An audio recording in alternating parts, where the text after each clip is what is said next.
5, 4, 3, 2, 1, 0.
Everybody.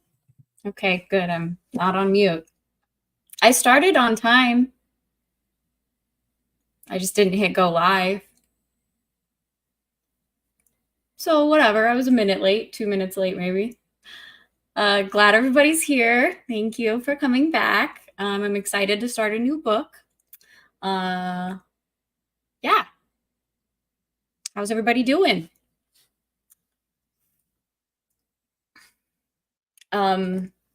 So I did a thing. Pinned at the top of the chat is a stream elements. If anybody is interested in sending me anything, no obligation whatsoever. I'm not good with this stuff, but it's out there. Anybody wants it, whatever. Yeah. I don't know what I'm doing. I'm here for the ride. I hope y'all are here with me. Yeah. So there's that.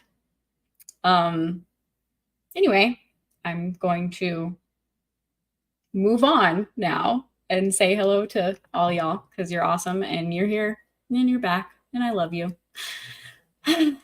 As usual, hello, Legatus. Thank you. You're awesome and you pretty much are always. The other reason that I did Stream Elements is no longer have to have PayPal for that to be a thing, and I don't have a PayPal and I wasn't going to get one for it, so. That's why I decided to do it now, because I can link it straight to my account. So, yeah, if anyone was curious why I changed my mind. Anyway, again, thank you for being here, Legatus.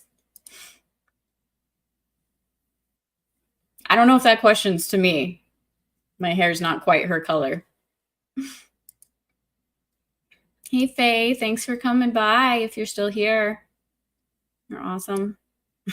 Hey, Kratos. Thank you as well. Howdy, Gravy. Welcome, welcome. Thanks for always. You guys are awesome. MSK. I'm not actually going to cook any books, and I told you not to say that. Sacrilege again. Learn your lesson, my friend. Hey, Dom. Welcome, welcome.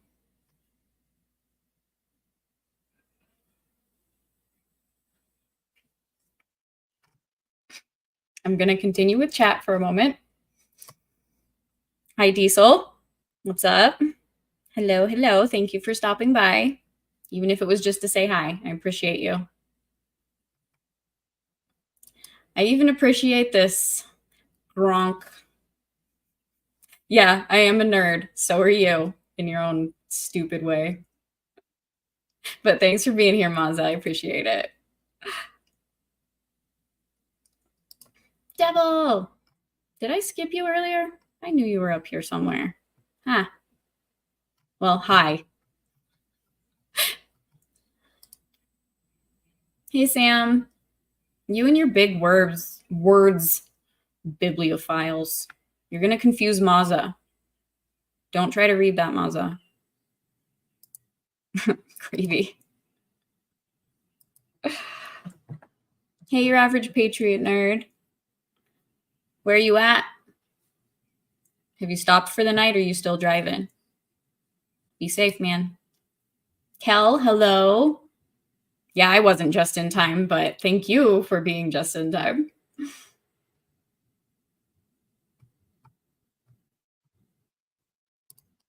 Shut the fuck up. You can shut up too. Andy Pickle, hello. Thanks for coming.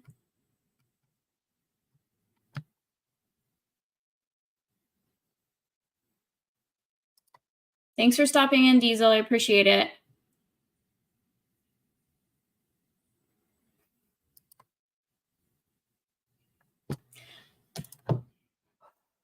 Dom. Thank you. With $50 and Stream Elements. Love that you did this. You're doing an awesome job. I don't want to read this, but because you just sent me $50. Oh, God. Let's go.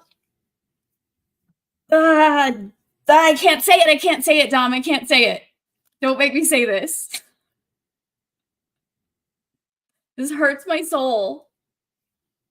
Let's go, Yankees. And I take it back immediately. I cannot believe that I just said that. I can't believe I just did that. Ugh. And I apologize for the light. I'm too short to reach the little wand to turn the blinds. So yeah. Okay, so everybody who is here. Yeah, I had to take it back immediately, Dom, but I appreciate it. Thank you. Go Red Sox, go Red Sox, go Red Sox. It's like Beetlejuice or something. I gotta say it 3 times to make myself feel better.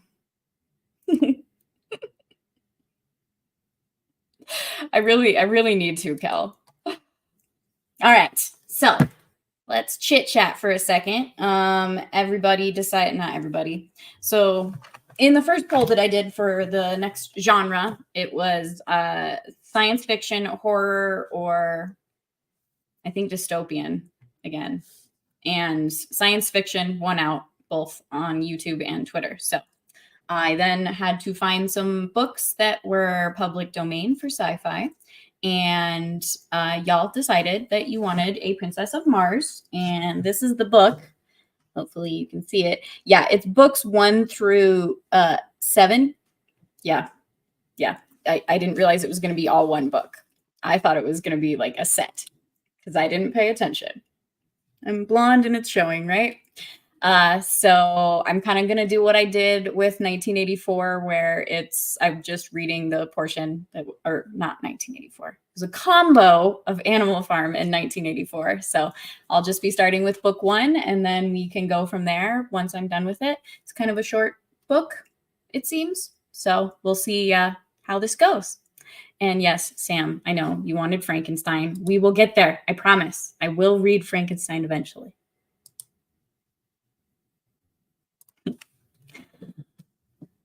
Now, it does have a foreword. It's pretty short, so I'm going to go ahead and start with that. There's also illustrations in the book. I've noticed there's not a lot, but I will show them once I get to them. So, everybody ready? Let's get this show started. I do not have a foreword video, so I'm just going to start reading for you, and then we'll get into it like we normally do. Thank you again for being here, guys. You're awesome. And thank you again, Dom. To the reader of this work, in submitting Captain Carter's strange manuscript to you in book form, I believe that a few words relative to this remarkable personality will be of interest. My first recollection of Captain Carter is of the few months he spent at my father's home in Virginia, just prior to the opening of the Civil War. I was then a child of but 5 years, yet I well remember the tall, dark, smooth-faced, athletic man whom I called Uncle Jack. He seemed always to be laughing, and he entered into the sports of the children with the same hearty good fellowship he displayed toward those pastimes in which the men and women of his own age indulged. Or he would sit for an hour at a time entertaining my old grandmother with stories of his strange, wild life in all parts of the world. We all loved him, and our slaves fairly worshipped the ground he trod. He was a splendid specimen of manhood, standing a good 2 inches over 6 feet, broad of shoulder and narrow of hip, with the carriage of the trained fighting man. His features were regular and clear-cut, his hair black and closely cropped, while his eyes were of a steel gray, reflecting a strong and loyal character, filled with fire and initiative. His manners were perfect, and his courtliness was that of a typical Southern gentleman of the highest type. His horsemanship, especially after hounds, was a marvel and delight even in that country of magnificent horsemen. I have often heard my father caution him against his wild recklessness, but he would only laugh and say that the tumble that killed him would be from the back of a horse yet unfold. When the war broke out, he left us, nor did I see him again for some 15 or 16 years. When he returned, it was without warning, and I was much surprised to note that he had not aged apparently a moment, nor had he changed in any other outward way. He was, when others were with him, the same genial, happy fellow we had known of old, but when he thought himself alone, I have seen him sit for hours gazing off into space, his face set in a look of wistful longing and hopeless misery. And at night he would sit thus, looking up into the heavens, at what I did not know until I read his manuscript years afterward. He told us that he had been prospecting and mining in Arizona part of the time since the war, and that he had been very successful was evidenced by the unlimited amount of money with which he was supplied. As to the details of his life during these years, he was very reticent. In fact, he would not talk of them at all.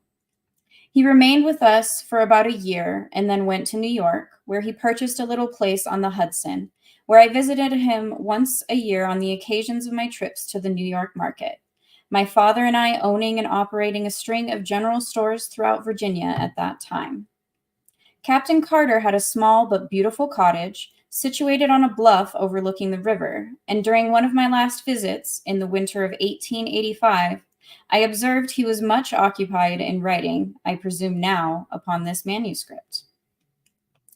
He told me at this time that if anything should happen to him, he wished me to take charge of his estate, and he gave me a key to a compartment in the safe which stood in his study, telling me I would find his will there and some personal instructions which he had me pledge myself to carry out with absolute fidelity. After I had retired for the night, I have seen him from my window standing in the moonlight on the brink of the bluff overlooking the Hudson with his arms stretched out to the heavens as though in appeal. I thought at the time that he was praying, although I never understood that he was in the strict sense of the term a religious man. Several months after I had returned home from my last visit, the 1st of March, 1886, I think, I received a telegram from him asking me to come to him at once. I had always been his favorite among the younger generation of Carters, and so I hastened to comply with his demand. I arrived at the little station about a mile from his grounds on the morning of March 4th, 1886, and when I asked the liveryman to drive me out to Captain Carter's, he replied that if I was a friend of the captain's, he had some very bad news for me. The captain had been found dead shortly after daylight that very morning by the watchman attached to an adjoining property.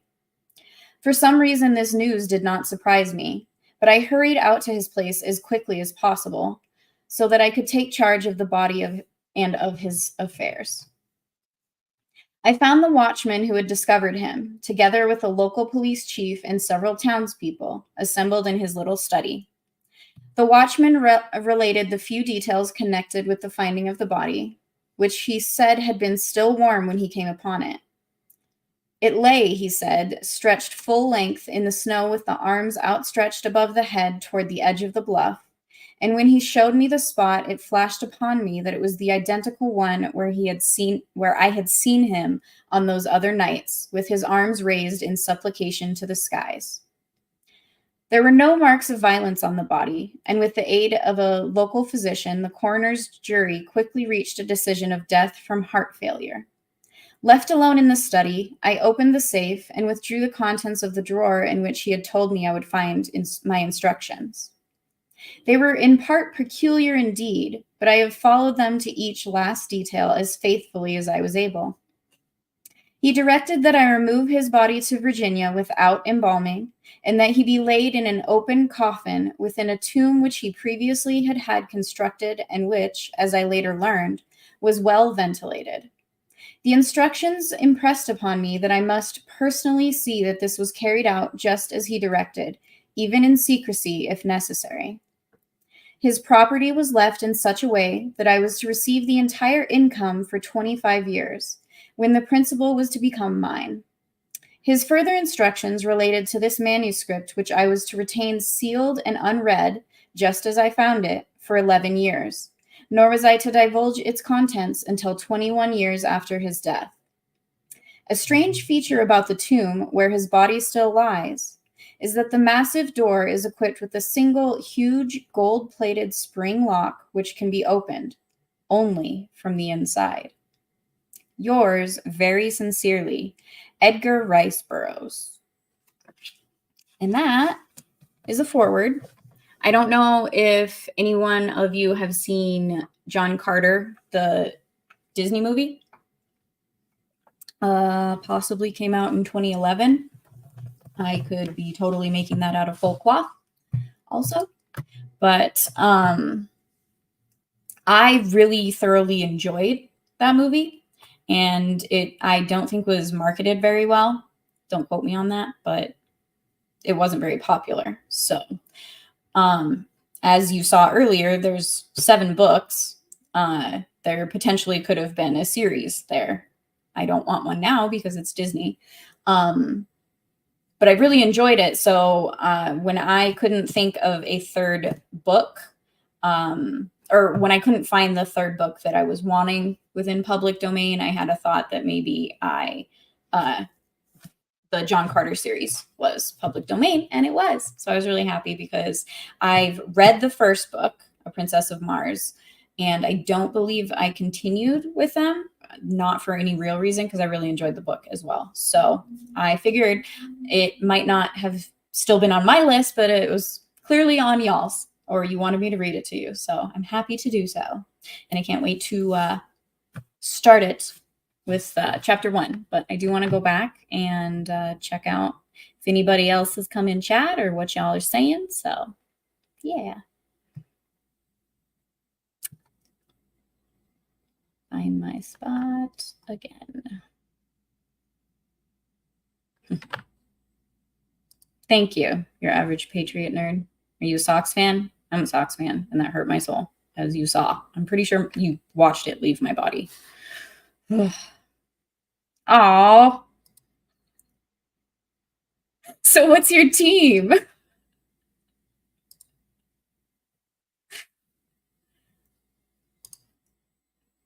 Yes, Sam. I know. I apologize. Sometimes I can't really see very well because of the sun in my eyes. Yeah, I half agree with him too, Dom. Cute. Real cute. This is a giant book. I swear, it's giant.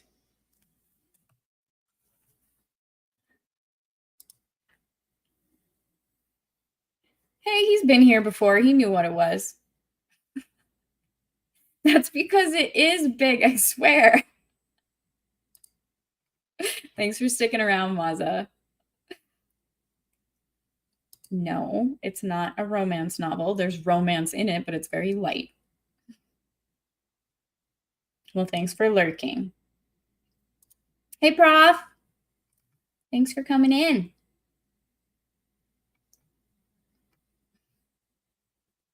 Ah, 2012, I was close. Price is Right rules. Although I was competing against myself, but whatever. Oh, nice. Well, I hope you enjoy it. Yeah, I agree.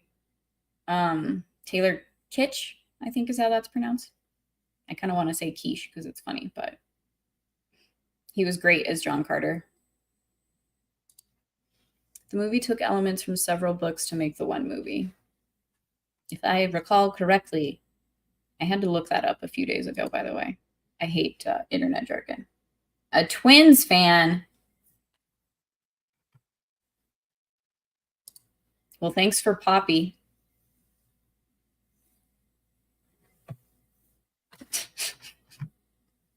I was just reading how he wrote it. This is not my fault. Hi, Faye. Thanks for coming back if you left earlier. And let's see. Devil Made Me Do It for $20. Thank you. Thanks for entertaining us. And if you want, you can write my name. No. I am not Dermy. I'm not writing your name on my chest. But thanks for giving me the out of if I want. Thank you. All right. You guys rock. You're awesome. Okay. Listen, you can say go abs in my chat, but you cannot say what you started with. Don't make me kick you, block you, ban you, whatever the term is for mods, whatever. I'll take your bench away because this is a dictatorship.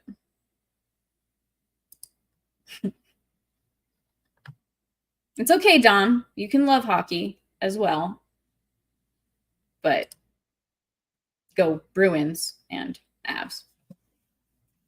All right, before everybody leaves who doesn't like sports, I think we should get this ball rolling. What do you guys think?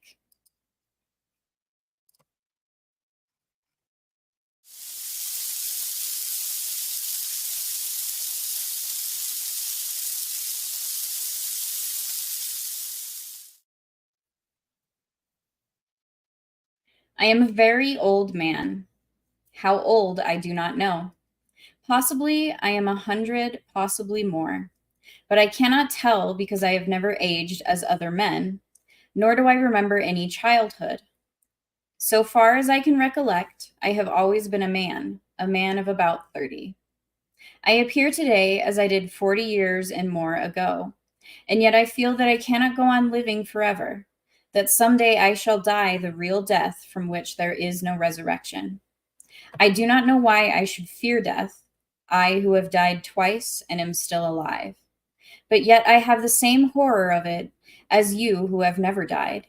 And it is because of this terror of death, I believe, that I am so convinced of my mortality. And because of this conviction, I have determined to write down the story of the interesting periods of my life and of my death. I cannot explain the phenomena. I can only set down here, in the words of an ordinary soldier of fortune, a chronicle of the strange events that befell me during the 10 years that my dead body lay undiscovered in an Arizona cave. I have never told this story, nor shall mortal man see this manuscript until after I have passed over for eternity. I know that the average human mind will not believe what it cannot grasp, and so I do not purpose being pilloried by the public, the pulpit, and the press, and held up as a colossal liar when I am but telling the simple truths which someday science will substantiate. Possibly the suggestions which I gained upon Mars, and the knowledge which I can set down in this chronicle, will aid in an earlier understanding of the mysteries of our sister planet, mysteries to you, but no longer mysteries to me. My name is John Carter. I am better known as Captain Jack Carter of Virginia. At the close of the Civil War, I found myself possessed of several $100,000, Confederate, and a captain's commission in the cavalry arm of an army which no longer existed. The servant of a state which had vanished with the hopes of the South.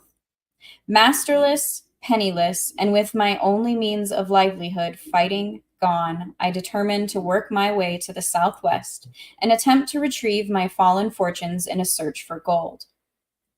I spent nearly a year prospecting in company with another Confederate officer, Captain James K. Powell of Richmond. We were extremely fortunate, for late in the winter of 1865, after many hardships and privations, we located the most remarkable gold-bearing quartz vein that our wildest dreams had ever pictured. Powell, who was a mining engineer by education, stated that we had uncovered over $1 million worth of ore in a trifle over 3 months. As our equipment was crude in the extreme, we decided that one of us must return to civilization, purchase the necessary machinery, and return with a sufficient force of men properly to work the mine.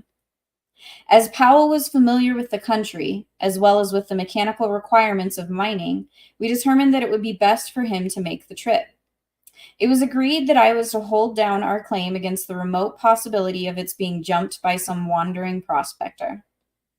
On March 3rd, 1866, Powell and I packed his provisions on 2 of our burros, and bidding me goodbye, he mounted his horse and started down the mountainside toward the valley, across which led the first stage of his journey. The morning of Powell's departure was, like nearly all Arizona mornings, clear and beautiful. I could see him and his little pack animals picking their way down the mountainside toward the valley, and all during the morning I would catch occasional glimpses of them as they topped a hogback or came out upon a level plateau. My last sight of Powell was about 3 in the afternoon as he entered the shadows of the range on the opposite side of the valley. Some half-hour later, I happened to glance casually across the valley and was much surprised to note 3 little dots in about the same place I had last seen my friend and his 2 pack animals.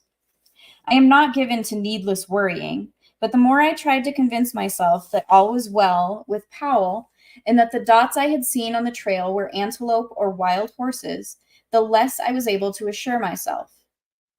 Since we had entered the territory, we had not seen a hostile Indian, and we had, therefore, become careless in the extreme, and were wont to ridicule the stories we had heard of the great numbers of these vicious marauders that were supposed to haunt the trails, taking their toll in lives and torture of every white party which fell into their merciless clutches.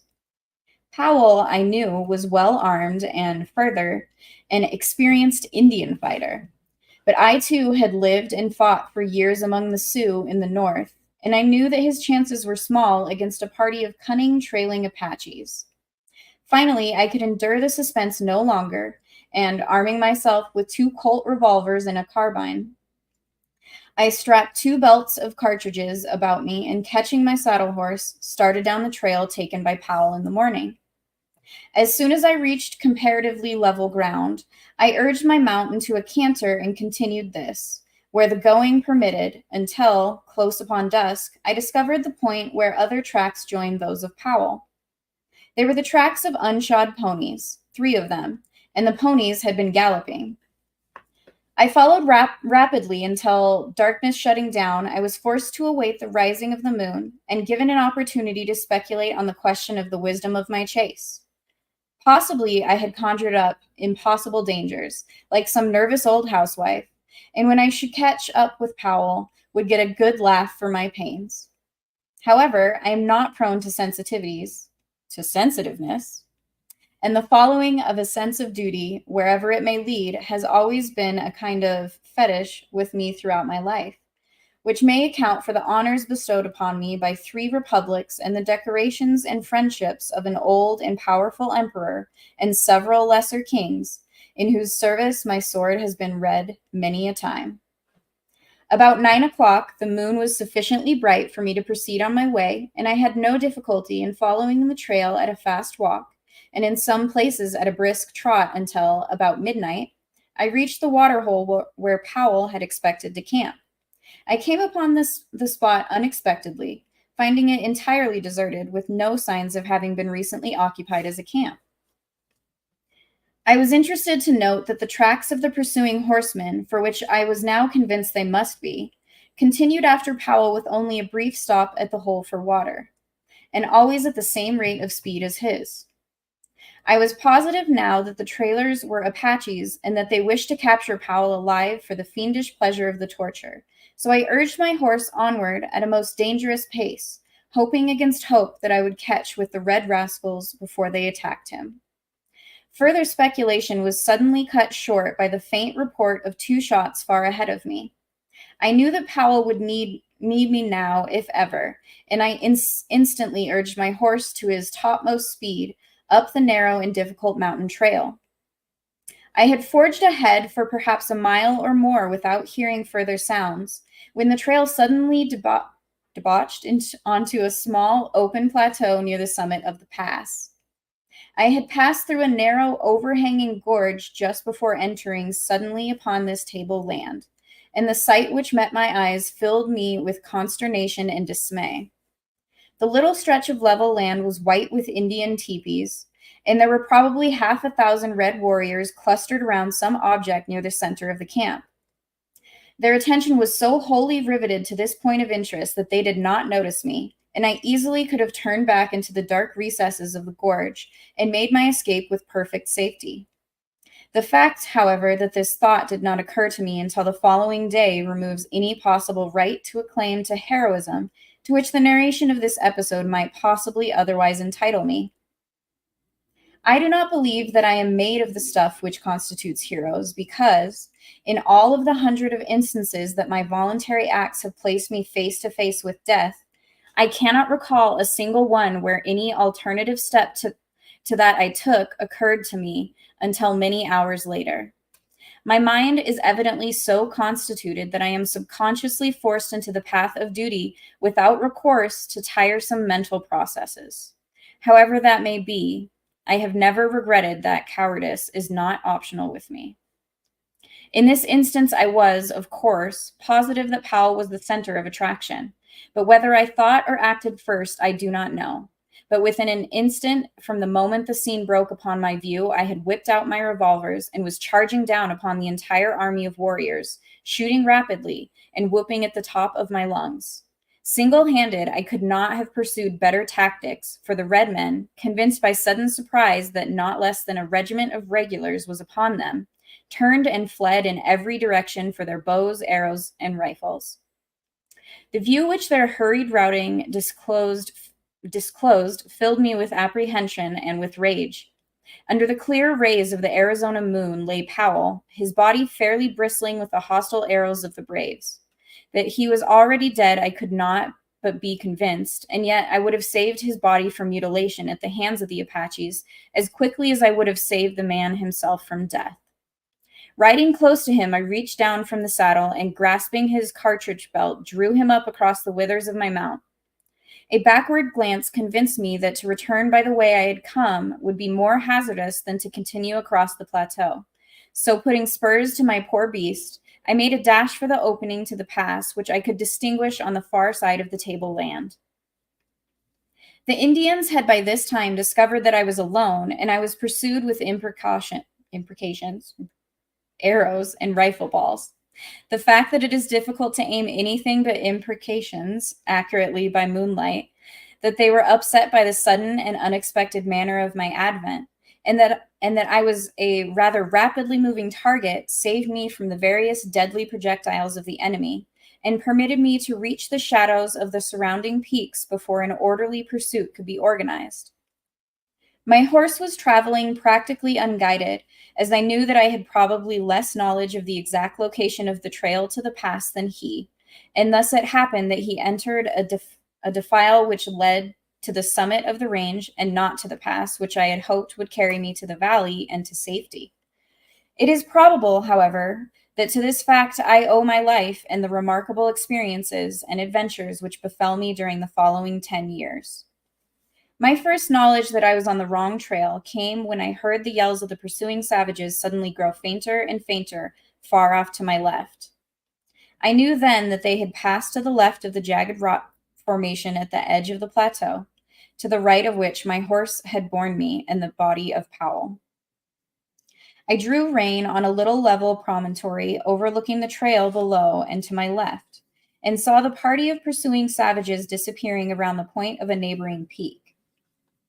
I knew the Indians would soon discover that they were on the wrong trail, and that the search for me would be renewed in the right direction as soon as they located my tracks. I had gone but a short distance further when what seemed to be an excellent trail opened up around the face of a high cliff. The trail was level and quite broad, and led upward and in the general direction I wished to go. The cliff arose for several hundred feet on my right, and on my left was an equal and nearly perpendicular drop to the bottom of a rocky ravine. I had followed this trail for perhaps 100 yards when a sharp turn to the right brought me to the mouth of a large cave. The opening was about 4 feet in height and 3 to 4 feet wide, and at this opening the trail ended. It was now morning, and with the customary lack of dawn, which is a startling characteristic of Arizona, it had become daylight almost without warning. Dismounting, I laid Powell upon the ground, but the most painstaking examination failed to reveal the faintest spark of life. I forced water from my canteen between his dead lips, bathed his face, and rubbed his hands, working over him continuously for the better part of an hour in the face of the fact that I knew him to be dead. I was very fond of Powell. He was thoroughly a man in every respect, a polished Southern gentleman, a staunch and true friend. And it was with a feeling of the deepest grief that I finally gave up my crude endeavors at resuscitation. Leaving Powell's body where it lay on the ledge, I crept into the cave to reconnoiter. I found a large chamber, possibly 100 feet in diameter and 30 or 40 feet in height, a smooth and well-worn floor, and many other evidences that the cave had, at some remote period, been inhabited. The back of the cave was so lost in dense shadow that I could not distinguish whether there were openings into other apartments or not. As I was continuing my examination, I commenced to feel a pleasant drowsiness creeping over me, which I attributed to the fatigue of my long and strenuous ride, and the reaction from the excitement of the fight and the pursuit. I felt comparatively safe in my present location, as I knew that one man could defend the trail to the cave against an army. I soon became so drowsy that I could scarcely resist the strong desire to throw myself on the floor of the cave for a few moments' rest. But I knew that this would never do, as it would mean certain death at the hands of my red friends, who might be upon me at any moment. With an effort, I started toward the opening of the cave, only to reel drunkenly against a side wall, and from there slip prone upon the floor. All right, that is chapter 1 on the Arizona hills. All you Arizonans in my chat, let me know if the description of Arizona was done justice or not. Let's see.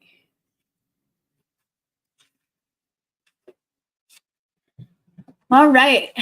What does everybody think so far? Are you enjoying it? It's kind of driving me crazy. The friggin' sun in my eyes.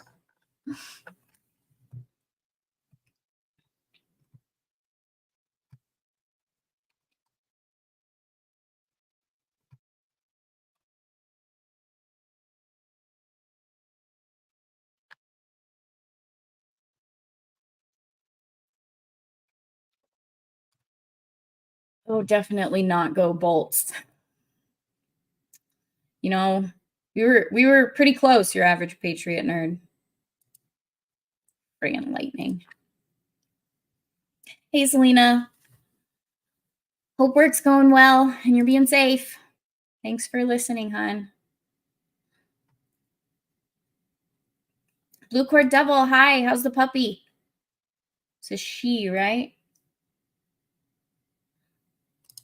He or she are adorable. Either way.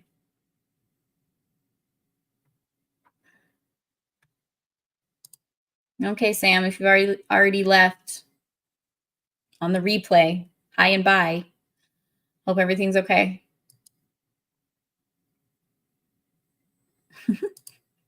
Hi, Mud Crab. He's lurking, he says.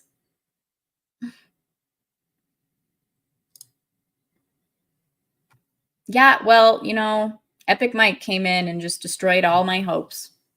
Sorry, Mud Crab. Maz's his now. Hey, Wade. I don't know about that, but thank you.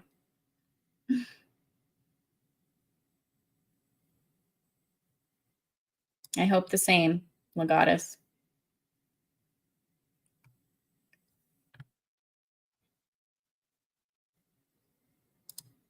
Did something happen? I hope everything's okay. I've been reading Maza. Hey, Cliff. You and your stupid ooh-woos.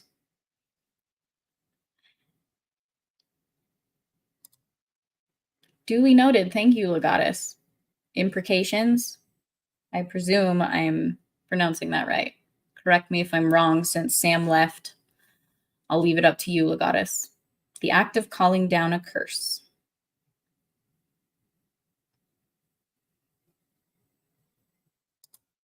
I love this story. So I watched the movie before I read the book, and it made me go read the book, and so I just loved it even more. So I'm glad you're liking it so far, Faye.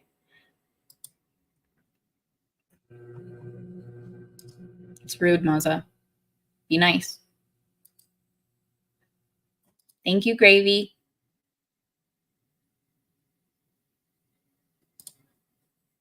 That's a good theory. Anybody else have theories on what's going on in the cave? Could be exhaustion, but there could be like a gas pocket.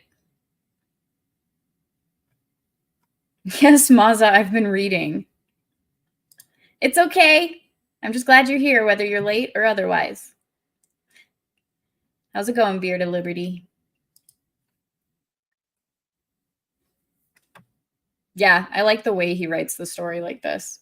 Although I wish he'd have better sentence structure. It's a lot of run-on sentences, and it goes against my grammatical ways. I don't know if it put him to sleep, but you know he can't read, Gravy.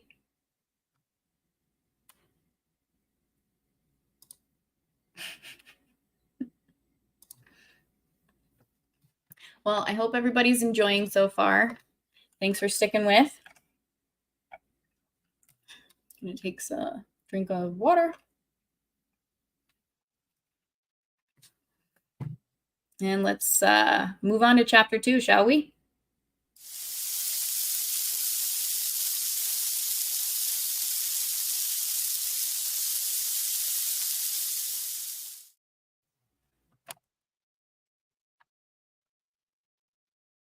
All right, chapter 2, The Escape of the Dead. A sense of delicious dreaminess overcame me. My muscles relaxed, and I was on the point of giving way to my desire to sleep when the sound of approaching horses reached my ears.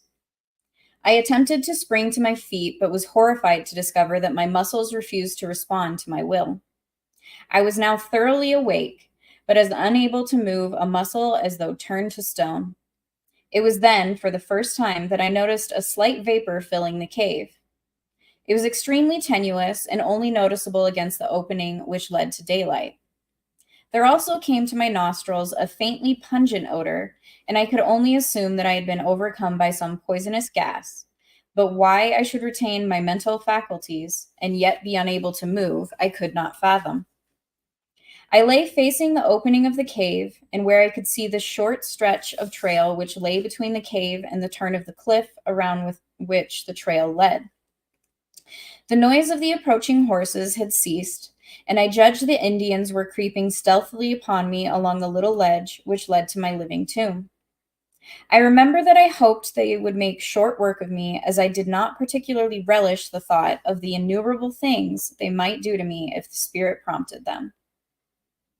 I had not long to wait before a stealthy sound apprised me of their nearness, and then a war-bonneted, paint-streaked face was thrust cautiously around the shoulder of the cliff, and savage eyes looked into mine.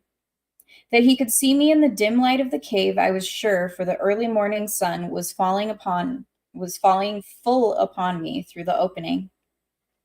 The fellow, instead of approaching, merely stood and stared, his eyes bulging and his jaw dropped.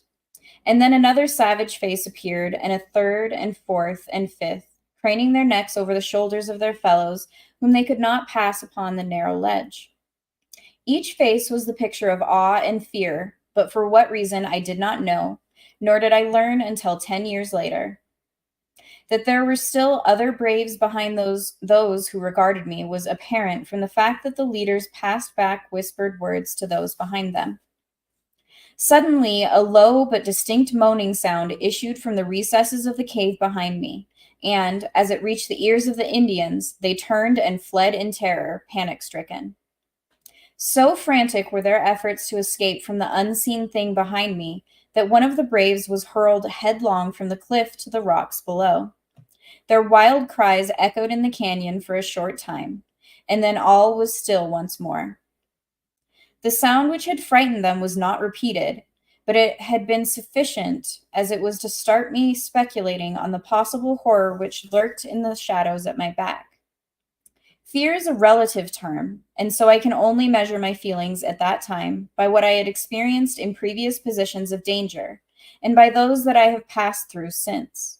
But I can say without shame that if the sensations I endured during the next few minutes were fear, then may God help the coward, for cowardice is of a surety its own punishment. To be held paralyzed, with one's back towards some horrible and unknown danger from the very sound of which the ferocious Apache warriors turned in wild stampede, as a flock of sheep would madly flee from a pack of wolves, seems to me the last word in fearsome predicaments for a man who had ever been used to fighting for his life with all the energy of a powerful physique.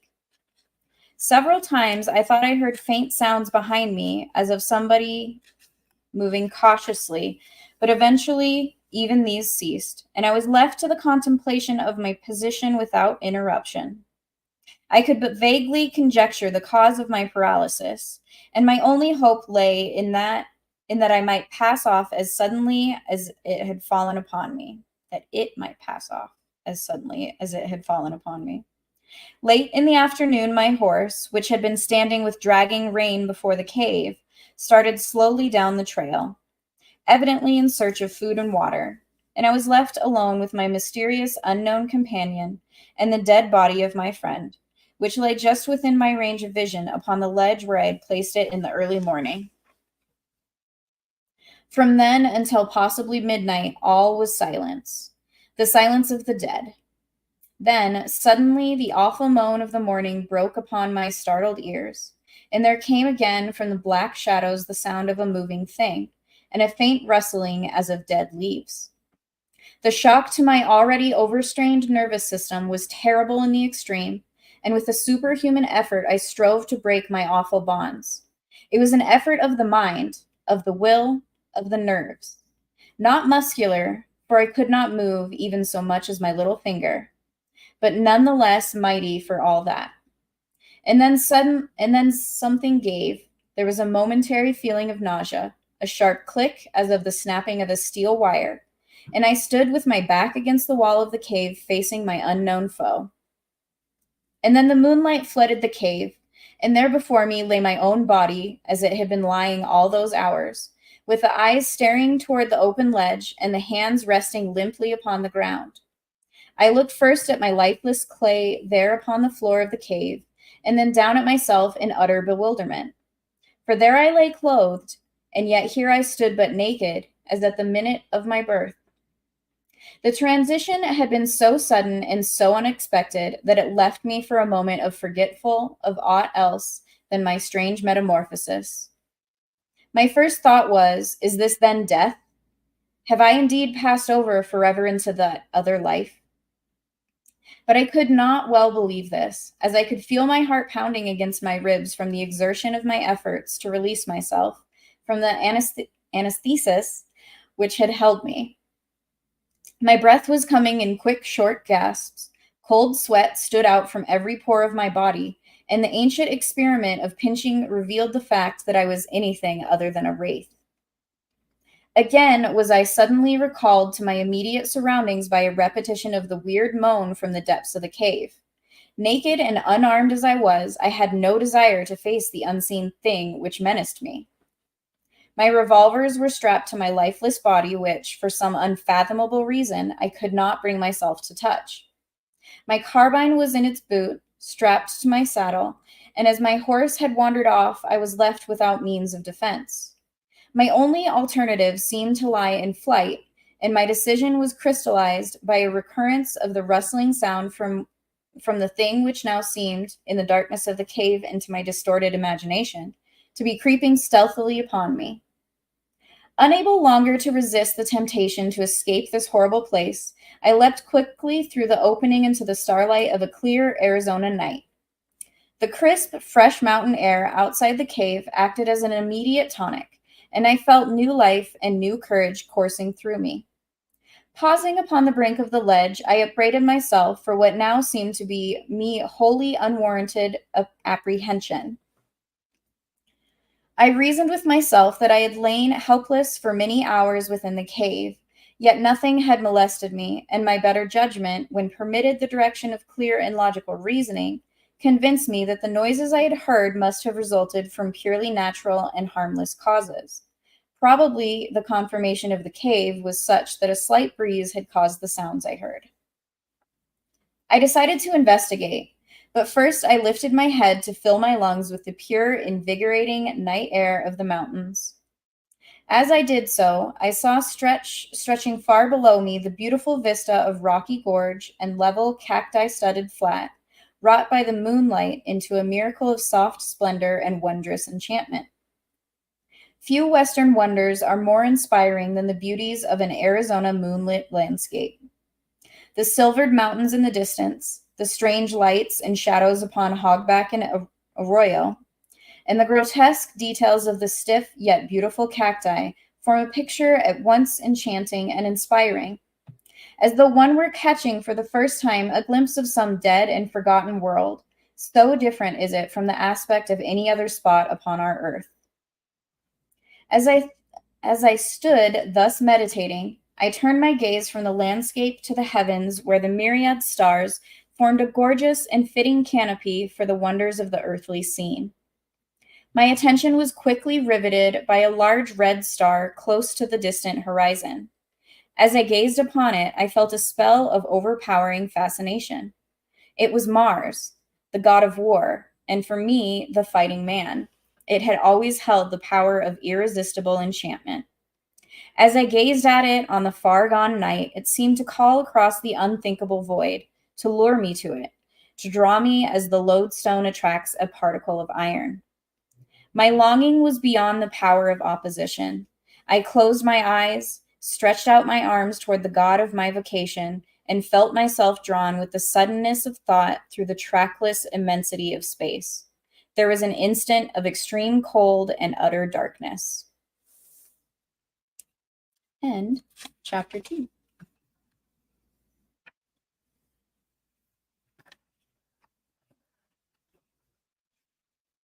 All right, how's everybody feeling so far?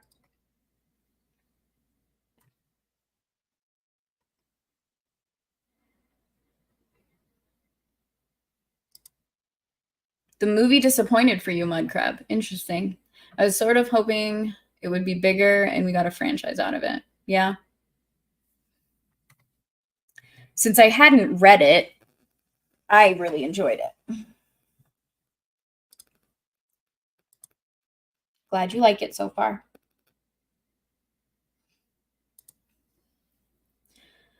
This was written, published in 1912, so the standards for writing were slightly different than today's.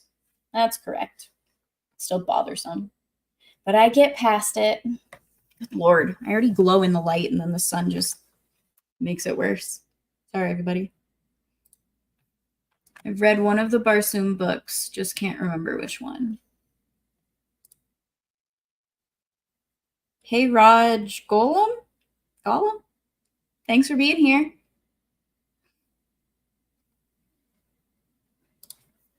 Out-of-body experiences is something many people over the ages have professed has happened to them. What are those dreams called? Where you're like experiencing the out-of-body experience? Kind of like if you ever have the dreams where you're flying or you feel like your body's flying.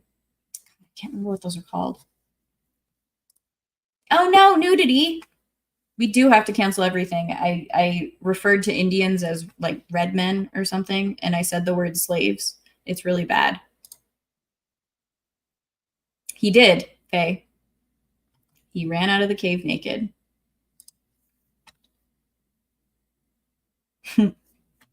Yeah, they should correct it. He should at least wear a loincloth, right?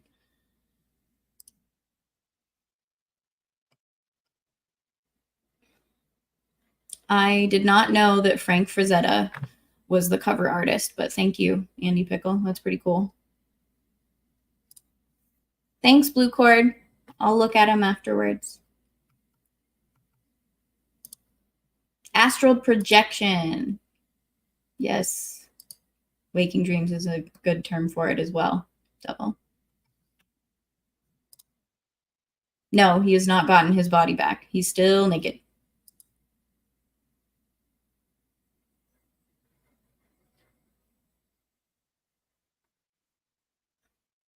All right. How are we looking? Good on time so far. Thanks for sticking around, guys. Hanging out. I really appreciate it. And thank you, Kel, for the $20 tip.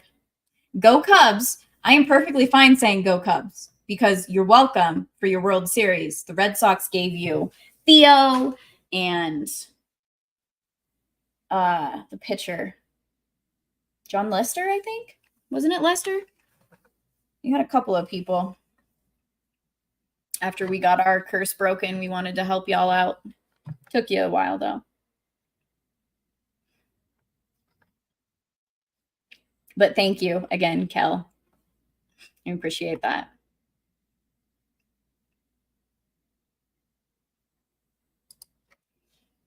Sedona, Arizona is known as a fey crossroads and for being haunted. Many artists set up there. Beautiful red rock country. Nice. Thanks, Andy. That's pretty cool trivia. I like it. All right, everybody. We got time for at least another chapter, maybe two. So let's take a look, see at what chapter 3 can bring us, huh?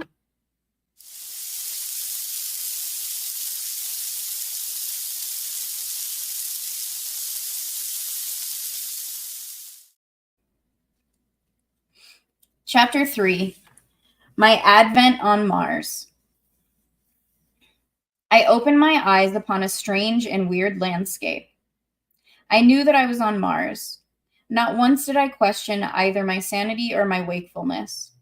I was not asleep, no need for pinching here.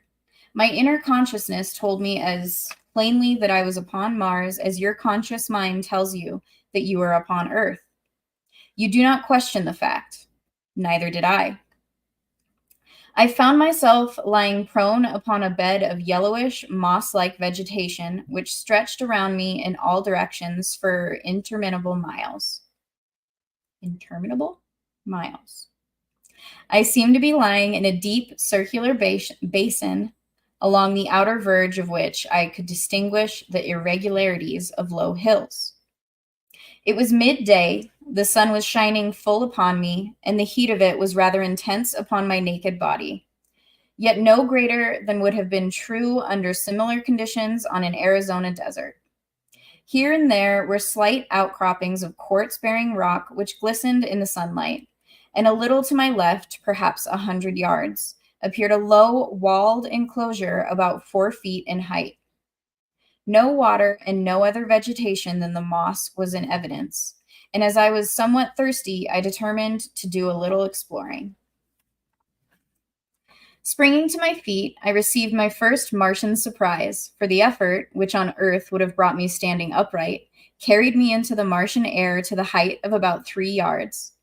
I alighted softly upon the ground, however, without appreciable shock or jar. Now commenced a series of evolutions, which even then seemed ludicrous in the extreme. I found that I must learn to walk all over again, as the muscular exertion which carried me easily and safely upon Earth played strange antics with me upon Mars. Instead of progressing in a sane and dignified manner, my attempts to walk resulted in a variety of hops which took me clear of the ground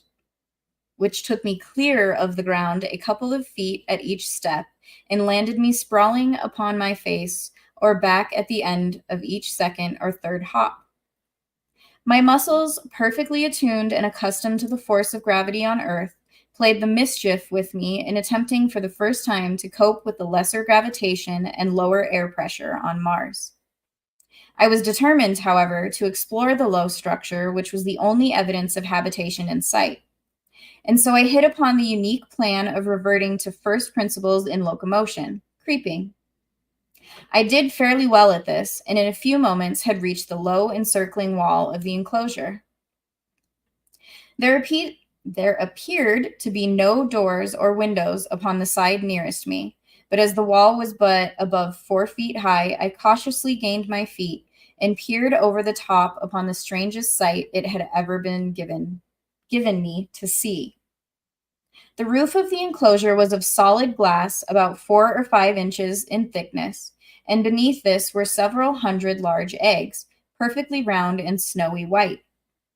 The eggs were nearly uniform in size, being about 2½ feet in diameter.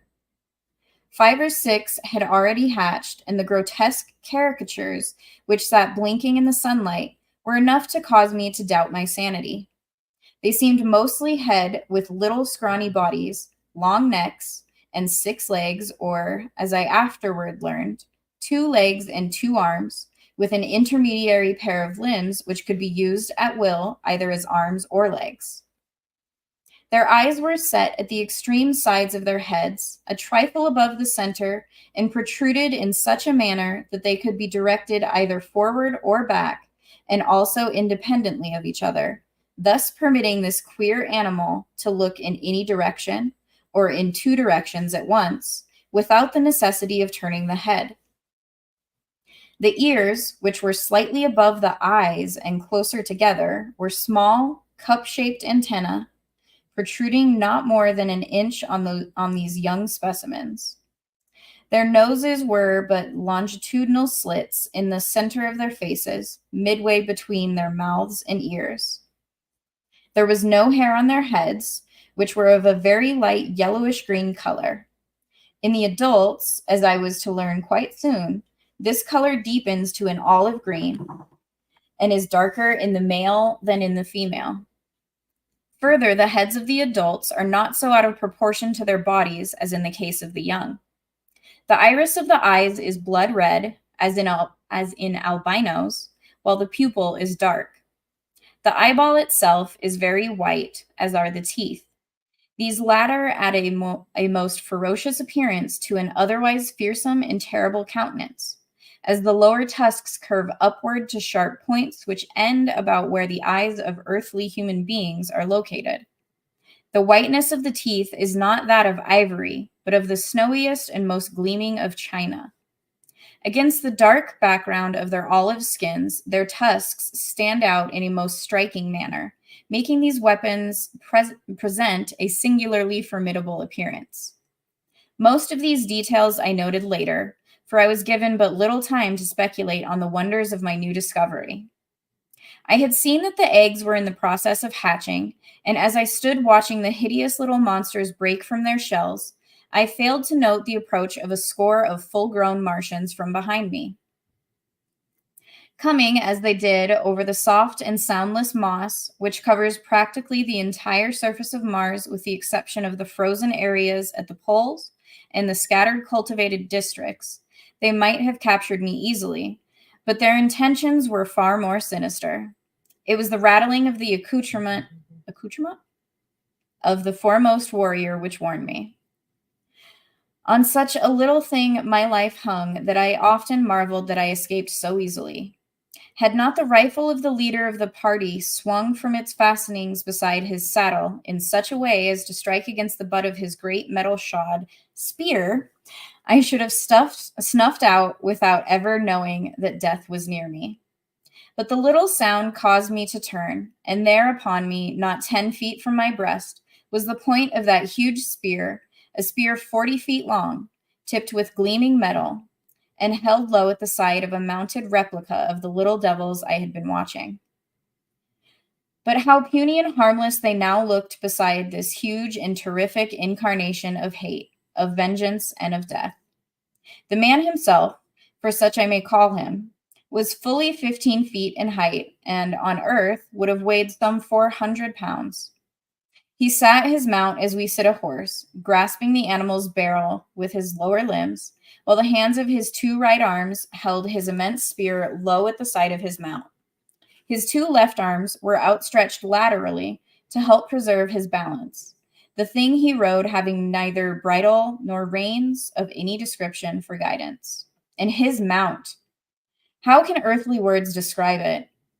It towered 10 feet at the shoulder, had 4 legs on either side, a broad, flat tail, larger at the tip than at the root, in which it held straight out behind while running, a gaping mouth which split its head from its snout to its long, massive neck. Pardon me.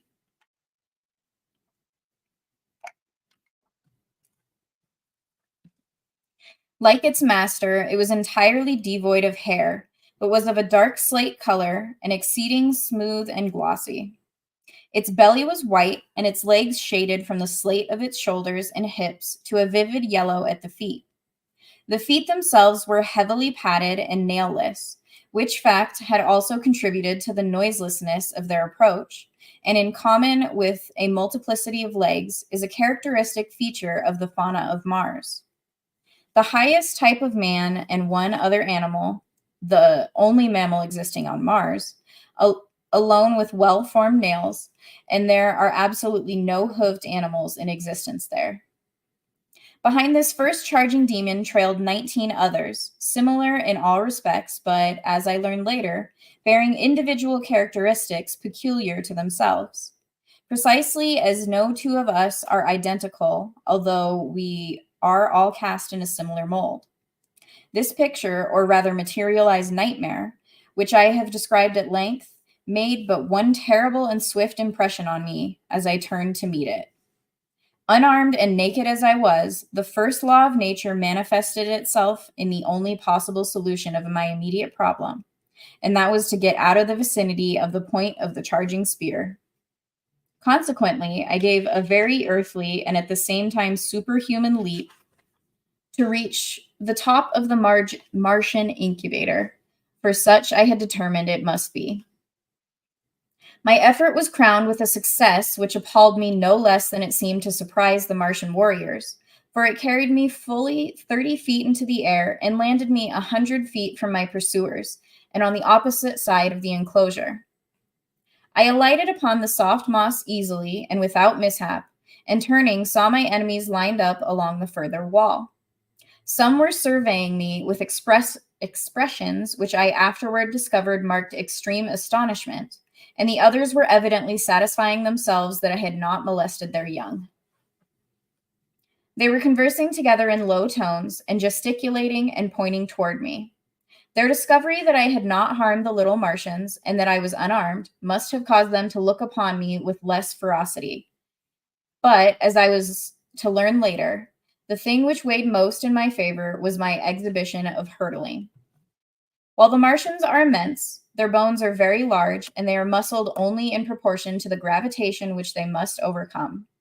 The result is that they are infinitely less agile and less powerful in proportion to their weight than an Earthman, and I doubt that were one of them suddenly to be transported to Earth, he could lift his own weight from the ground. In fact, I am convinced that he could not do so. My feat then was as marvelous upon Mars as it would have been upon Earth, and from desiring to annihilate me, they suddenly looked upon me as a wonderful discovery to be captured and exhibited among their fellows. The respite my unexpected agility had given me permitted me to formulate plans for the immediate future and to note more closely the appearance of the warriors, for I could not dissociate these people in my mind from those other warriors who, only the day before, had been pursuing me. I noted that each was armed with several other weapons in addition to the huge spear which I have described. The weapon which caused me to decide against an attempt at escape by flight was what was evidently a rifle of some description, and which I felt, for some reason, they were peculiarly efficient in handling. These rifles were of a white metal stocked with wood, which I learned later was a very light and intensely hard growth, much prized on Mars, and entirely unknown to us denizens of Earth. The metal of the barrel is an alloy composed principally of aluminum and steel, which they have learned to temper to a hardness far exceeding that of the steel with which we are familiar. The weight of these rifles is comparatively little, and with the small caliber, explosive radium projectiles which they use, and the great length of the barrel, they are deadly in the extreme, and at ranges which would be unthinkable on Earth. The theoretic effect radius of this rifle is 300 miles, but the best they can do in actual service when equipped with their wireless finders and sighters is but a trifle over 200 miles. This is quite far enough to imbue me with great respect for the Martian firearm, and some telepathic force must have warned me against an attempt to escape in broad daylight from under the muzzles of 20 of these death-dealing machines. The Martians, after conversing for a short time, turned and rode away in the direction from which they had come, leaving one of their number alone by the enclosure. When they had covered perhaps 200 yards, they halted and, turning their mounts toward us, sat watching the warrior by the enclosure. He was the one whose spear had so nearly transfixed me, and was evidently the leader of the band, as I had noted that they seemed to have moved to their present position at his direction. When his force had come to a halt, he dismounted, threw down his spear and small arms, and came around the end of the incubator toward me, entirely unarmed and as naked as I, except for the ornaments strapped upon his head, limbs, and breast. When he was within 50 feet of me, he unclasped an enormous metal armlet, and holding it toward me in the open palm of his hand, addressed me in a clear, resonant voice, but in a language, it is needless to say, I could not understand. He then stopped as though waiting for my reply, pricking up his antenna-like ears and cocking his strange-looking eyes still further toward me. As the silence became painful, I concluded to hazard a little conversation on my own part, as I had guessed that he was making overtures of peace. The throwing down of his weapons and the withdrawing of his troop before his advance toward me would have signified a peaceful mission anywhere on Earth, so why not then on Mars?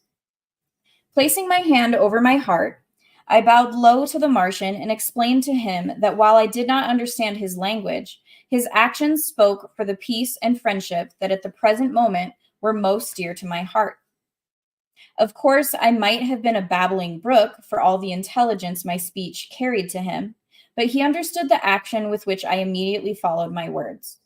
Stretching my hand toward him, I advanced and took the armlet from his open palm, clasping it about my arm above the elbow, smiled at him, and stood waiting. His wide mouth walked back toward his mount. Blech. I skipped a line. His wide mouth spread into an answering smile, and locking one of his intermediary arms in mine, we turned and walked back toward his mount. At the same time, he motioned his followers to advance. They started toward us on a wild run, but were checked by a signal from him. Evidently, he feared that were I to be really frightened again, I might jump entirely out of the landscape. He exchanged a few words with his men, motioned to me that I would ride behind one of them, and then mounted his own animal. The fellow designated reached down 2 or 3 hands and lifted me up behind him on the glossy back of his mount, where I hung on as best as I could by the belts and straps which held the Martian's weapons and ornaments. The entire cavalcade then turned and galloped away toward the range of hills in the distance. That was chapter 3. What do you guys think of the Martians?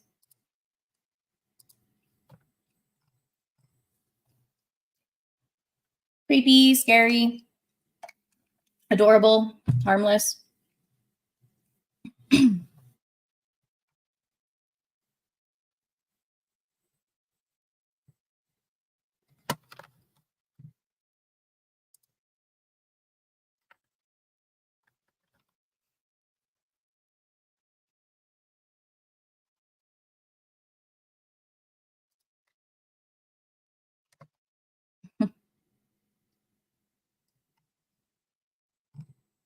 All right. Chat skipped on me. Sorry, guys.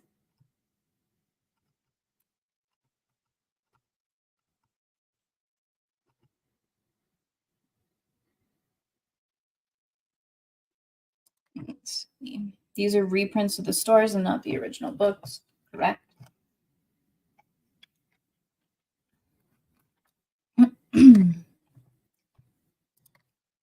Rosetta did reprint art also for the Conan books. Interesting. It's actually on my list, the Conan books.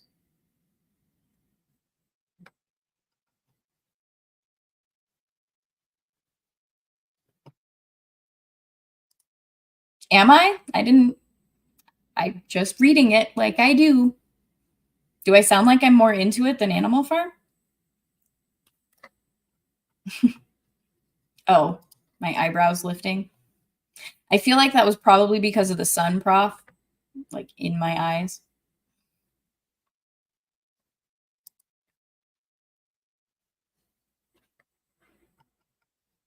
That's interesting, Andy. I think Legatus brought Death Dealer up earlier.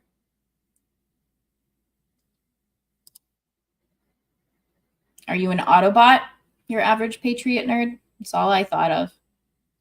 I'm glad you're lurking still. Be safe, man.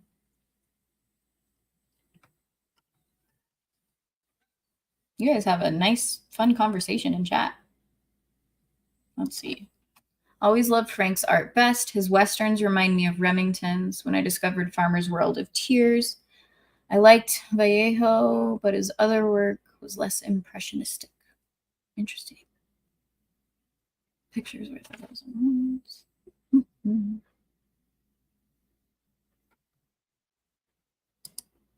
They're okay, huh? I presume that's for the Martians. Yeah. Yeah, I found that interesting. Riding naked, bareback. That's got to feel interesting.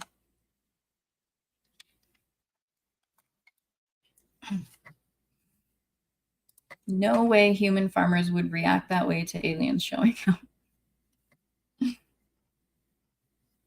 Probably not, Kratos. They're different from what Bugs Bunny taught you. Yeah, me too, Mudcrab.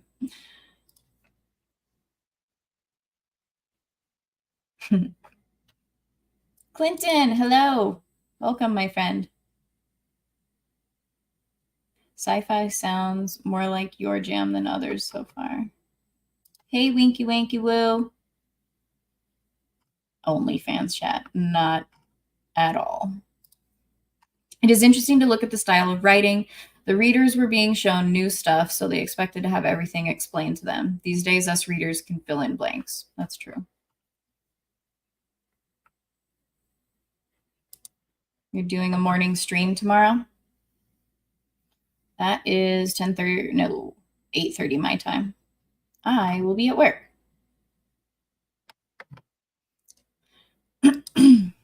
Gonna drink a lot more water.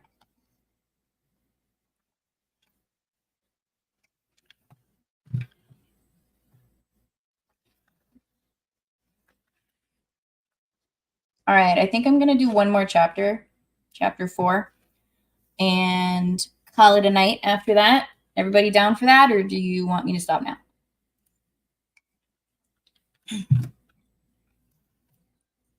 This one looks pretty short-ish.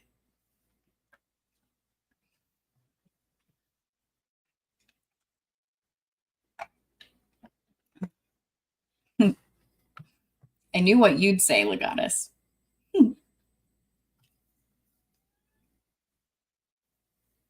I do like the color of their skin for the Martians. Anybody else? I'm sure you can guess why. I can't leave you bareback. All right, I won't leave you bareback. Naked and bareback. Although it's more leaving John that way, but let's get this show on the road.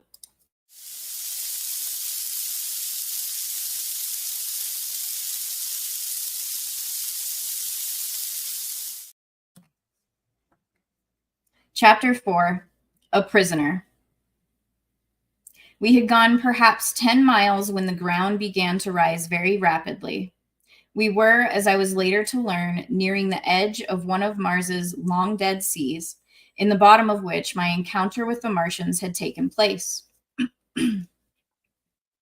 In a short time, we gained the foot of the mountains, and after traversing a narrow gorge, came to an open valley, at the far extremity of which was a low table land upon which I beheld an enormous city. Towards this we galloped, entering it by what appeared to be a ruined roadway leading out from the city, but only to the edge of the tableland, where it ended abruptly in a flight of broad steps. Upon closer observation, I saw as we passed them that the buildings were deserted, and while not greatly decayed, had the appearance of not having been tenanted for years, possibly for ages. Toward the center of the city was a large plaza, and upon this, and in the buildings immediately surrounding it, were camped some 900 or 1,000 creatures of the same breed as my captors, for which I now considered them, despite the suave manner in which I had been trapped. With the exception of their ornaments, all were naked. The women varied in appearance but little from the men, except that their tusks were much larger in proportion to their height, in some instances curving nearly to their high-set ears. Their bodies were smaller and lighter in color, and their fingers and toes bore the rudiments of nails, which were entirely lacking among the males. The adult females ranged in height from 10 to 12 feet. I wonder what that's like.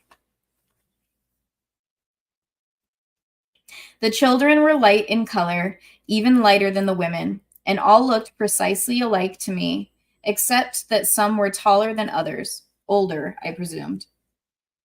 I saw no signs of extreme age among them, nor is there any appreciable difference in their appearance from the age of maturity, about 40, until at about the age of 1,000 years. They go voluntarily upon their last strange pilgrimage down the river Is, which leads no living Martian knows whither and from whose bosom no Martian has ever returned, or would be allowed to live did he return after once embarking upon its cold, dark waters. Only about 1 Martian in 1,000 dies of sickness or disease, and possibly about 20 take the voluntary pilgrimage. The other 979 die violent deaths in duels, in hunting, in aviation, and in war. But perhaps by far the greatest death loss comes during the age of childhood, when vast numbers of the little Martians fall victim to the great white apes of Mars. The average life expectancy of a Martian after the age of maturity is about 300 years, but would be nearer the 1,000 mark were it not for the various means leading to violent death. Owing to the waning resources of the planet, it evidently became necessary to counteract the increasing longevity which their remarkable skill in therapeutics and surgery produced, and so human life has come to be considered but lightly on Mars, as is evidenced by their dangerous sports and the almost continual warfare between the various communities. There are other and natural causes tending toward a diminution of population, but nothing contributes so greatly to this end as the fact that no male or female Martian is ever voluntarily without a weapon of destruction. As we neared the plaza and my presence was discovered, we were immediately surrounded by hundreds of the creatures who seemed anxious to pluck me from my seat behind my guard. A word from the leader of the party stilled their clamor, and we proceeded at a trot across the plaza to the entrance of as magnificent an edifice as mortal eye has rested upon. The building was low, but covered an enormous area. It was constructed of gleaming white marble, inlaid with gold and brilliant stones, which sparkled and scintillated in the sunlight. The main entrance was some 100 feet in width and projected from the building proper to form a huge canopy above the entrance hall. There was no stairway, but a gentle incline to the first floor of the building opened into an enormous chamber encircled by galleries. On the floor of this chamber, which was dotted with highly carved wooden desks and chairs, were assembled about 40 or 50 male Martians around the steps of a rostrum. On the platform proper squatted an enormous warrior heavily loaded with metal ornaments, gay-colored feathers, and beautifully wrought leather trappings ingeniously set with precious stones. From his shoulders depended a short cape of white fur lined with brilliant scarlet silk. What struck me as most remarkable about his assemblage and the hall in which they were congregated was the fact that the creatures were entirely out of proportion to the desks, chairs, and other furnishings, these being of a size adapted to human beings such as I, whereas the great bulks of the Martians could scarcely have squeezed into the chairs, nor was there room beneath the desks for their long legs. Evidently, then, there were other denizens on Mars than the wild and grotesque creatures into whose hands I had fallen. But the evidences of extreme antiquity, which showed all around me, indicated that these buildings might have belonged to some long extinct and forgotten race in the dim antiquity of Mars. Our party had halted at the entrance to the building, and at a sign from the leader, I had been lowered to the ground. Again, locking his arm in mine, we had proceeded into the audience chamber. There were few formalities observed in approaching the Martian chieftain. My captor merely strode up to the rostrum, the others making way for him as he advanced.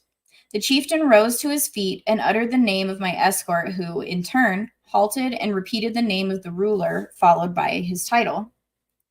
At the time, this ceremony and the words they uttered meant nothing to me, but later I came to know that this was the customary greeting between green Martians. Had the men been strangers, and therefore unable to exchange names, they would have silently exchanged ornaments, had their missions been peaceful. Otherwise, they would have exchanged shots, or fought out their introduction with some other of their various weapons. My captor, whose name was Tars Tarkas, was virtually the vice chieftain of the community, and a man of great ability as a statesman and warrior. He evidently explained briefly the incidents connected with his expedition, including my capture, and when he had concluded, the chieftain addressed me at some length. I replied in our good old English tongue merely to convince him that neither of us could understand the other. But I noticed that when I smiled slightly on concluding, he did likewise. This fact, and the similar occurrence during my first talk with Tars Tarkas, convinced me that we had at least something in common, the ability to smile, therefore to laugh, denoting a sense of humor. But I was to learn that the Martian smile is merely perfunctory, and that the Martian laugh is a thing to cause strong men to blanch in horror. The ideas of humor among the green men of Mars are widely at variance with our conceptions of incitants to merriment. The death agonies of a fellow being are, to these strange creatures, provocative of the wildest hilarity, while their chief form of commonest amusement is to inflict death on their prisoners of war in various ingenious and horrible ways. The assembled warriors and chieftains examined me closely, feeling my muscles and the texture of my skin. The principal chieftain then evidently signified a desire to see me perform, and motioning me to follow, he started with Tars Tarkas for the open plaza. Now I had made no attempt to walk since my first signal failure, except while tightly grasping Tars Tarkas's arm, and so now I went skipping and flitting about among the desks and chairs like some monstrous grasshopper. After bruising myself severely, much to the amusement of the Martians, I again had recourse to creeping, but this did not suit them, and I was roughly jerked to my feet by a towering fellow who had laughed most heartily at my misfortunes. As he banged me down upon my feet, his face was bent close to mine, and I did the only thing a gentleman might do under the circumstances of brutality, boorishness, and lack of consideration for a stranger's rights. I swung my fist squarely to his jaw, and he went down like a felled ox. As he sunk to the floor, I wheeled around with my back toward the nearest desk, expecting to be overwhelmed by the vengeance of his fellows, but determined to give them as good a battle as the unequal odds would permit before I gave up my life. My fears were groundless, however, as the other Martians, at first struck dumb with wonderment, finally broke into wild peals of laughter and applause. I did not recognize the applause as such, but later, when I had become acquainted with their customs, I learned that I had won what they seldom accord, a manifestation of approbation. The fellow whom I had struck lay where he had fallen, nor did any of his mates approach him. Tars Tarkas advanced towards me, holding out one of his arms, and we thus proceeded to the plaza without further mishap. I did not, of course, know the reason for which we had come to the open, but I was not long in being enlightened. They first repeated the word sack a number of times, and then Tars Tarkas made several jumps between the same word before each leap. Then, turning to me, he said, sack. I saw what they were after, and gathering myself together, I sacked with such marvelous success that I cleared a good 150 feet. Nor did I this time lose my equilibrium, but landed squarely upon my feet without falling. I then returned by easy jumps of 25 or 30 feet to the little group of warriors. My exhibition had been witnessed by several hundred lesser Martians, and they immediately broke into demands for a repetition, which the chieftain then ordered me to make. But I was both hungry and thirsty, and determined on the spot that my only method of salvation was to demand the consideration from these creatures, which they evidently would not voluntarily accord. I therefore ignored the repeated commands to sack, and each time they were made, I motioned to my mouth and rubbed my stomach. Tars Tarkas and the chieftain exchanged a few words, and the former, calling to a young female among the throng, gave her some instructions and motioned me to accompany her. I grasped her proffered arm, and together we crossed the plaza toward a large building on the far side. My fair companion was about 8 feet tall, having just arrived at maturity, but not yet to her full height. She was of a light olive green color with a smooth, glossy hide. Her name, as I afterward learned, was Sola, and she belonged to the retinue of Tars Tarkas. She conducted me to a spacious chamber in one of the buildings fronting on the plaza, and which, from the litter of silks and furs upon the floor, I took to be the sleeping quarters of several of the natives. The room was well lighted by a number of large windows, and was beautifully decorated with mural paintings and mosaics. But upon all there seemed to rest that indefinable touch of the finger of antiquity, which convinced me that the architects and builders of these wondrous creations had nothing in common with the crude half-brutes which now occupied them. Sola motioned me to be seated upon a pile of silks near the center of the room, and turning, she made a peculiar hissing sound, as though signaling to someone in an adjoining room. In response to her call, I obtained my first sight of a new Martian wonder. It waddled in on its 10 short legs and squatted down before the girl like an obedient puppy. The thing was about the size of a Shetland pony, but its head bore a slight resemblance to that of a frog, except that the jaws were equipped with 3 rows of long, sharp tusks. End chapter 4. Whew.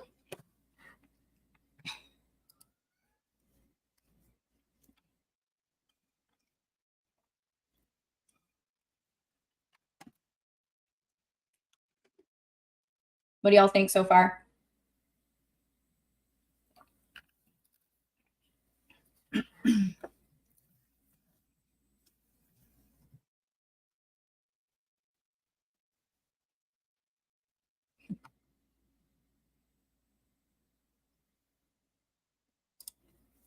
Yeah, I would have liked more movies. I don't want them now because, as you say, Disney.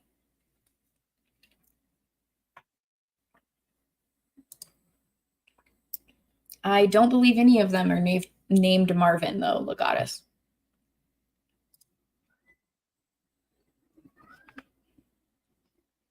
Well, you got to train her not to do that, Blue Cord.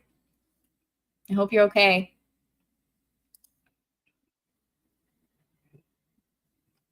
Is that a movie, Andy Pickle? Stranger in a Strange Land? Strange Land? Ah.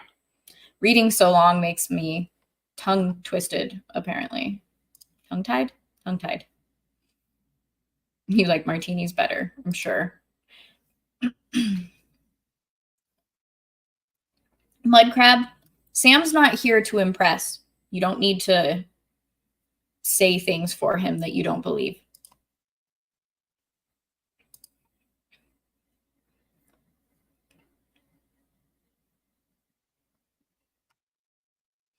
I like how after Carter's interaction with the Apache would view these Martians in the same chieftain point of view.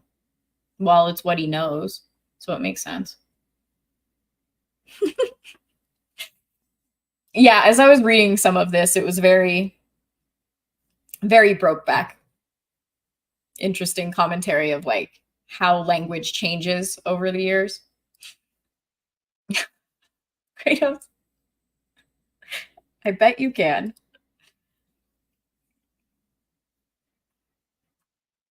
It's interesting from a social point of view that showing the teeth in a smile is a human thing. Other mammals show teeth as a warning. That's true. Minecraft. He rubbed his own tummy.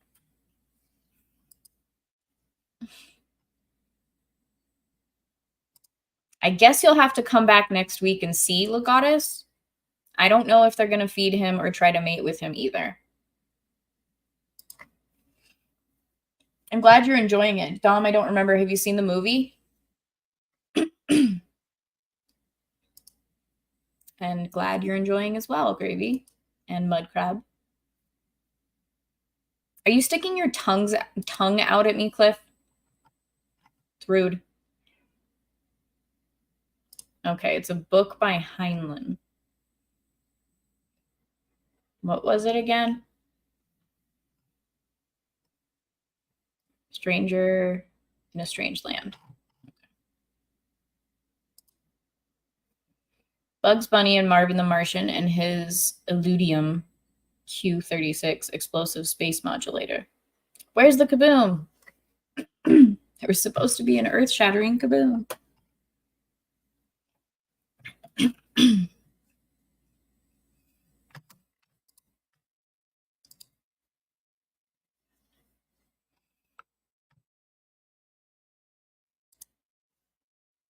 Well, once we're done with this book, although I feel like it takes from, someone said that it took from multiple of the books for the movie. I think after the first book, you could probably go watch it. Because I'm pretty sure it ends at a similar spot. But I don't remember for sure.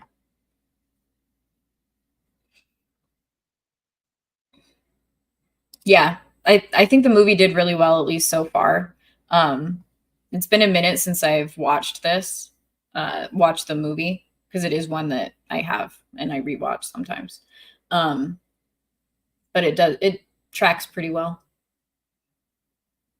There's a couple things different, but it's nothing too egregious. Thanks, Maz. Or Gronk Squad, as you're currently logged in as.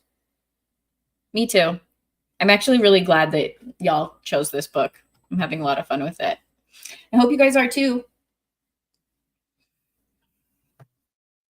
All right, so I think I'm going to call it quits for the evening. Yep, I was just about to talk about this. If you want, go check out That's Talking with Knife Hands. Carrie Smith is going to be on tonight, I believe, here in 19 minutes. Go check that out. I may or may not pop in. I'm actually advertising for them, sort of, with my lovely Horses Butt shirt. So go over there if you want to check out the shirts and the merchandise that Adam recently released. Yeah, don't eat books. Eating books bad. And technically cooking them if you're actually trying to cook them. So, all right, y'all. Thank you so much for staying with me. Anybody who is watching the replay, thank you for watching and listening, and I hope you all enjoy. Everybody have a lovely evening, and I will see you next week per my normal plans.